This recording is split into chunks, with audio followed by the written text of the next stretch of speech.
klub kemudian dipaksa bermain di Liga 1. Itu semua nanti akan disebar kepada klub profesional yang ada peserta di Liga 2 dan Liga 1. Berarti artinya nggak jadi ini bukan karena bayangkan degradasi? Enggak lah, tetap kan degradasi juga dia main di Liga 2. Enggak, bukan nanti kan karena malah kalau saya bayangkan nggak degradasi kan bisa seperti itu kan awalnya pasti kan karena bayangkan degradasi jadi nggak jadi. Nggak, pada akhirnya kita akan sebar sesuai dengan klub-klubnya masing-masing. Pak masing kemarin apa sih alasan Bapak mau jadi media timnas U17 sama U20? Yang pertama passion, ya. Dan kebetulan di Tangerang itu sekarang sedang berlangsung juga Tangerang Junior League, kompetisi kelompok umur yang sudah bergulir dan menjadi kompetisi yang sangat ditunggu oleh para atlet junior sepak bola di Tangerang. Nah, ini bagian dari misi saya mengolahragakan anak-anak muda kita. Ya, bayangkan kalau mereka pada main bola gitu ya. Main bola itu kan 11 plus pemain penggantinya kurang lebih satu tim itu butuh 23 pemain. Anak-anak kalau diberikan aktivitas olahraga sudah pasti mereka tadi mentalnya jauh lebih baik daripada yang nggak olahraga dan menghindari mereka dari hal-hal yang negatif. Kita bicara tawuran, bicara penyalahgunaan obat, bicara mengenai balapan liar lah, ataupun kegiatan-kegiatan negatif anak-anak muda kita.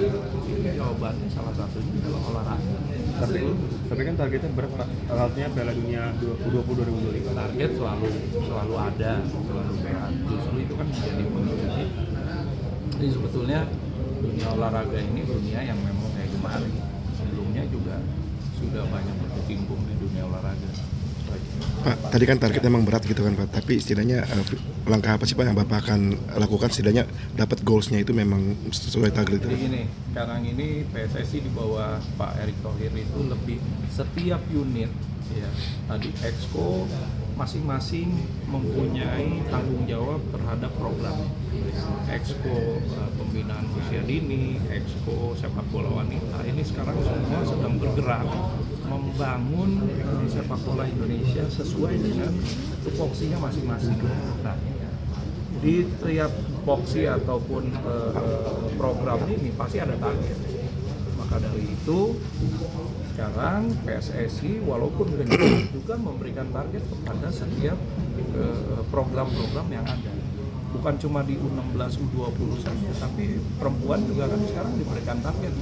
Bagaimana kita punya tim nasional yang kemudian layak untuk bermain. Ya, dari yang tadinya nggak ada, kan nggak punya kompetisi, nggak apalagi kompetisi berjenjang untuk perempuan. Tapi sekarang kan sudah mulai nih, dan klub-klub ataupun asprop di daerah juga sudah mulai memikirkan bagaimana mengembangkan sepak bola wanita, apalagi usia dini.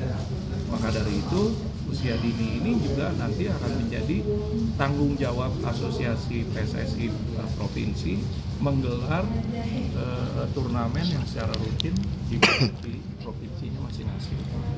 Tentu muaranya tadi tetap kita punya target di setiap kelompok umur.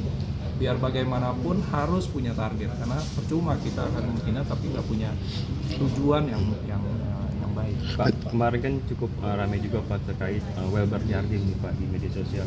Ibunya update di Instastory karena udah hubungi PSSI nggak direspon, akhirnya dan baru update lagi udah selesai masalahnya. Nah itu masalah apa sih Pak? Ini jadi namanya orang tua ya ingin anaknya ini terjaga dan terprogram dengan baik. Kita pahami itu semua. Tapi PSSI ini kan organisasi, nggak hanya memikirkan 1-2 pemain, tapi secara keseluruhan semua pemain. Jadi kita yakinkan kepada orang tuanya bahwa Welber ini juga diprogramkan oleh timnas untuk menjaga kebugarannya, menjaga asupannya, termasuk menjaga pola hidup. Jadi nggak perlu khawatir. Betul itu. Kekhawatiran seorang ibu orang tua kepada anaknya. Enggak fasilitas, bukan masalah fasilitas.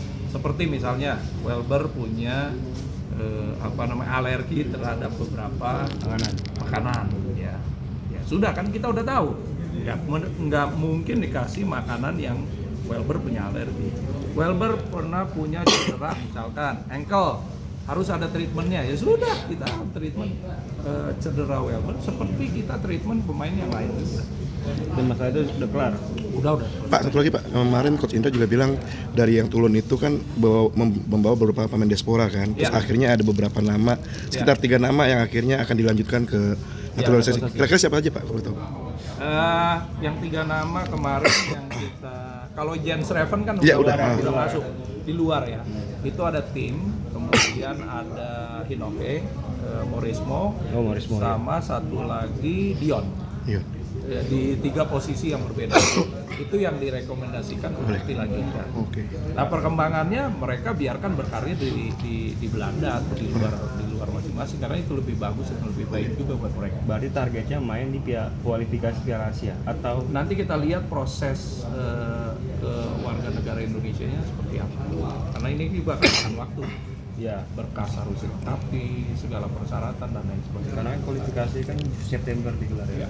Kalau yang sudah siap seperti Jens. Jens Reven sekarang kita bawa. Kalau yang belum ya terpaksa harus nunggu proses itu. Pokoknya 3 nama itu udah direkomendasi Pak. Siap. Terima kasih.